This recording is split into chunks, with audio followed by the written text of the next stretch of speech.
Umpisahan natin dito kay Baste. Baste, ano na nangyari?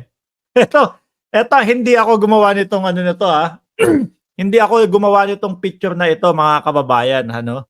Si Representative o Congressman Ace Barbers, may sinasabi sa Davao ho, mga kababayan. Ano po, House Committee on Dangerous Drugs Chairperson. Ayan, Representative Congressman Ace Barbers.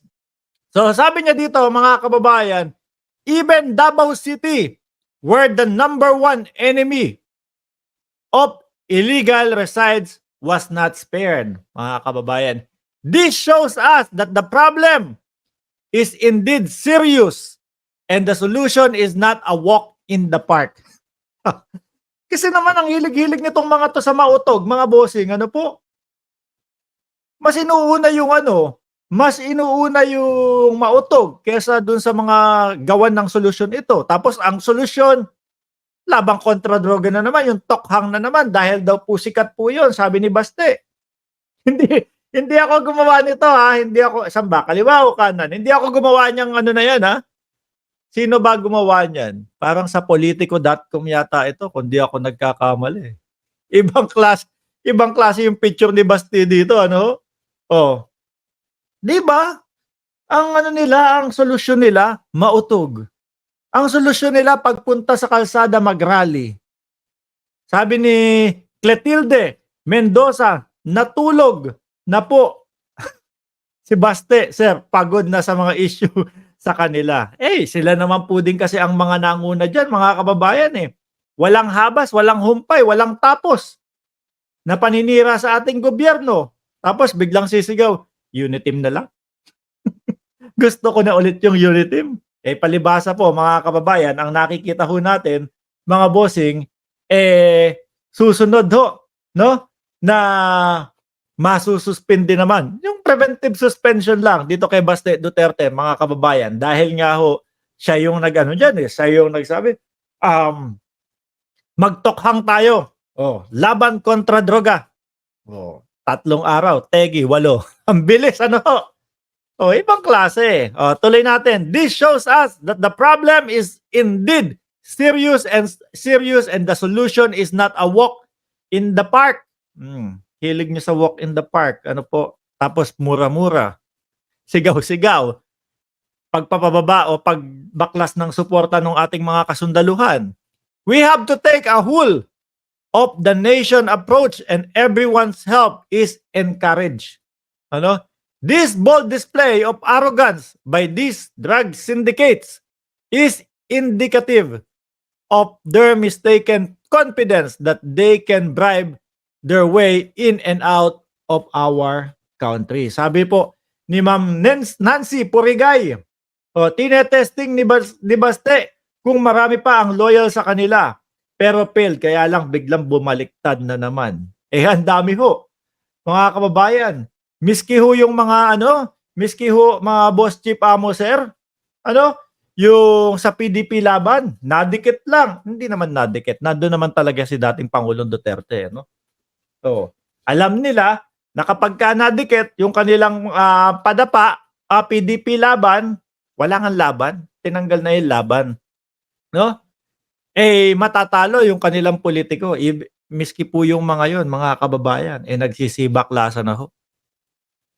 Diba? Kaya naman si Baste, siguro nangangamba din tong si Bossing, ako na ata susunod yung 40 kapulisan, ni-relieve.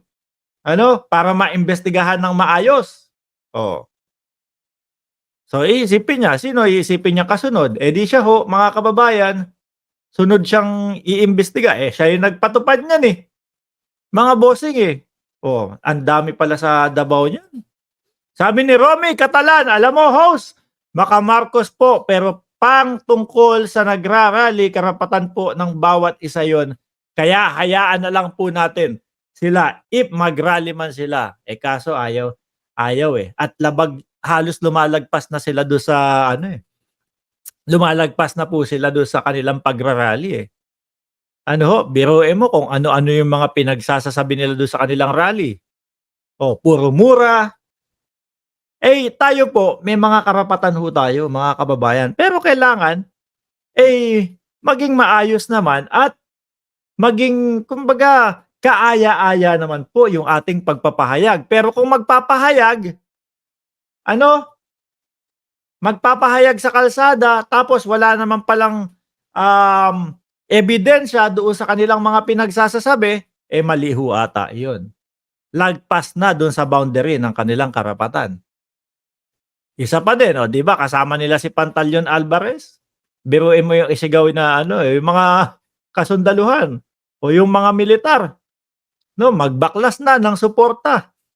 Oh, pasok pa ho ba yun, mga kababayan? Hindi na ho, 'di ba? Hindi na ho.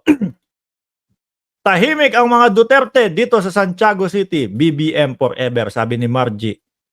Ed Bon, oh yan, shout out sa iyo sir. D-Real Chua, shout out sa inyo po. Ano?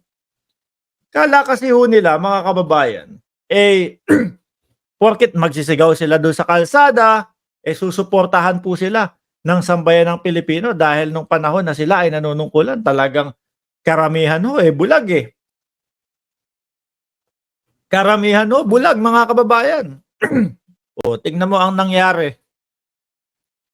Ubos ang supporter. Siguro naman po masasabi natin na hindi ganong kabulag ho, mga bossing, ang mamamayang Pilipino. Kagaya ko na lang ho, 'di ba? Nung panahon ng kanilang panunungkulan, oo, nandiyan, nakasuporta ako. 'Di ba?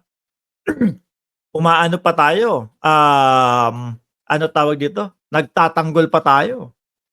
Pero nung nakita natin, aba, saglit lang, ang dating pangulo na ama ni Baste, nagsasalita, walang ebidensya. Kung ano-ano yung sinasabi. Tapos, kinabukasan, babawiin. Saglit lang, naglalaro ata tayo dito. Ano? Parang may mali na. O, tapos na.